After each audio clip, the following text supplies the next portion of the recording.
Hi, I'm Isaac24, and this is 5 things that I hate about my 1995 Chevy Monte Carlo LS. Number 1, the turning radius. Now, I don't mean to say that the turning radius is bad. You would expect it to be about what a midsize car is. Like I said, it's not bad. It is the worst turning radius of any vehicle made in the 20th century. Let me demonstrate. Just watch.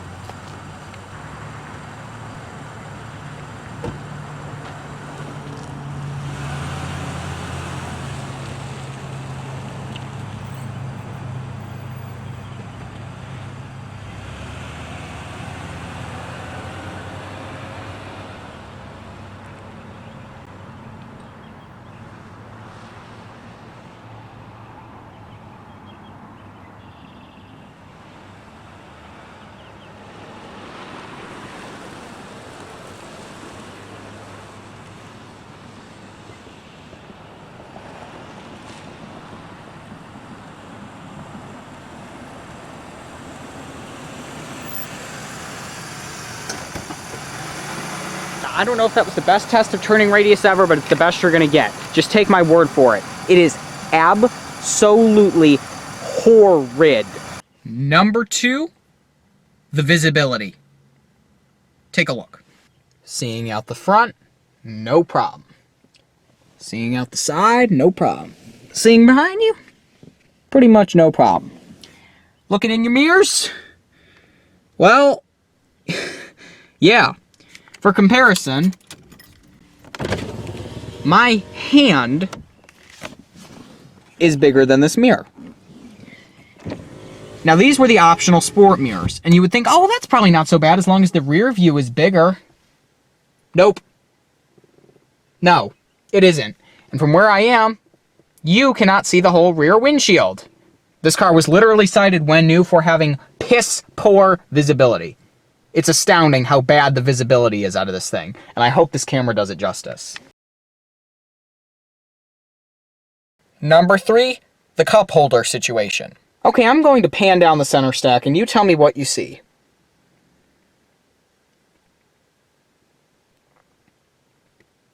See it? There's a cup holder. A cup holder. Not 2 cup holders. 1 cup holder. The Chevy Cavalier that was being made at the same time as this car had 2 cup holders, whereas this thing has 1 for 5 people. The Chevy Cavalier that was being made at this time had 2 cup holders. What? What is this logic?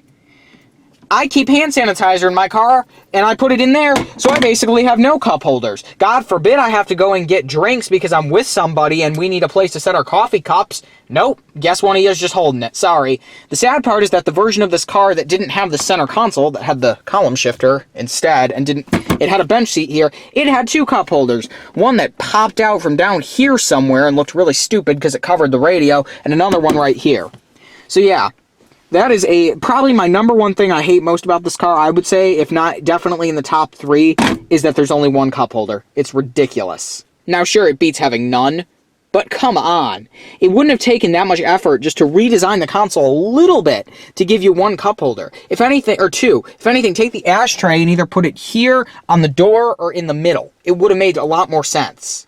Number 4, acceleration. Now, you would think for a Monte Carlo, this would be pretty fast, pretty fun to drive. Well, in the truth, it drives like a grandma car. And the second thing is, I'm going to insert this little clip I made a few months ago doing a 0 to 60 test in this car. Roll that shit. 0 to 60 test, 95 Monte Carlo, 3.1 V6.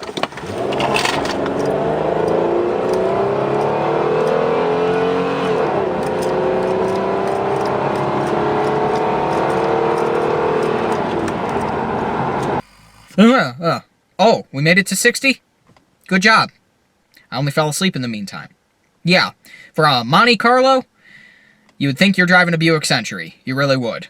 My 5th and final complaint, and this actually might be my most hated thing about this car, is those goddamn seatbelts. Let me explain. Here's the seatbelt for the driver. It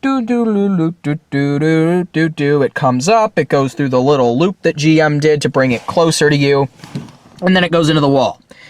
That's not a problem, except for one thing. If you want to adjust the height of the seatbelt, you have to move the headrest. For example, it goes down and it goes up. And this theoretically will bring it closer or farther away from you. I like to keep mine at a nice point right there in the middle. Except there's a problem. It really doesn't adjust the height all that much. Let me demonstrate.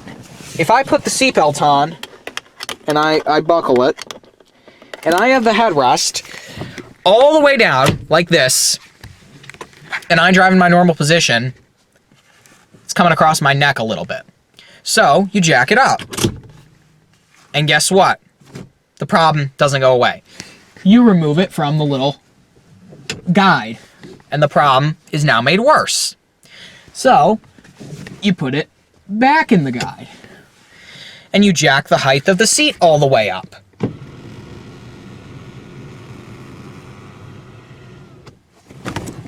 Oh. Now, you put the headrest back down and realize, hey, this is the ideal position. But you move the headrest back up a little bit, and suddenly, well, if I could get it back where it was at before, there we go. Suddenly, your ideal position goes away.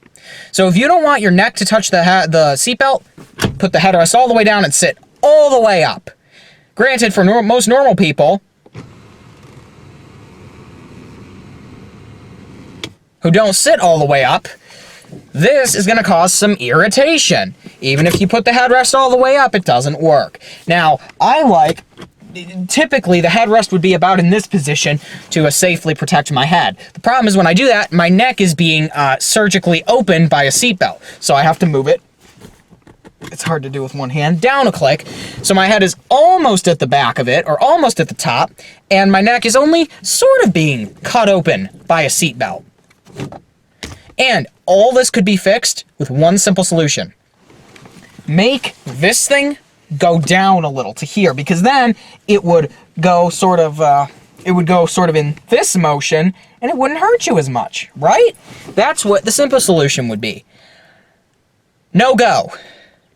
This is the only car I have ever been in that does not have an adjustable seatbelt buckle. What? There's no track, there's no nothing. You just have a seatbelt pinned to the B-pillar right here. And the thing is, it's not like they couldn't do it.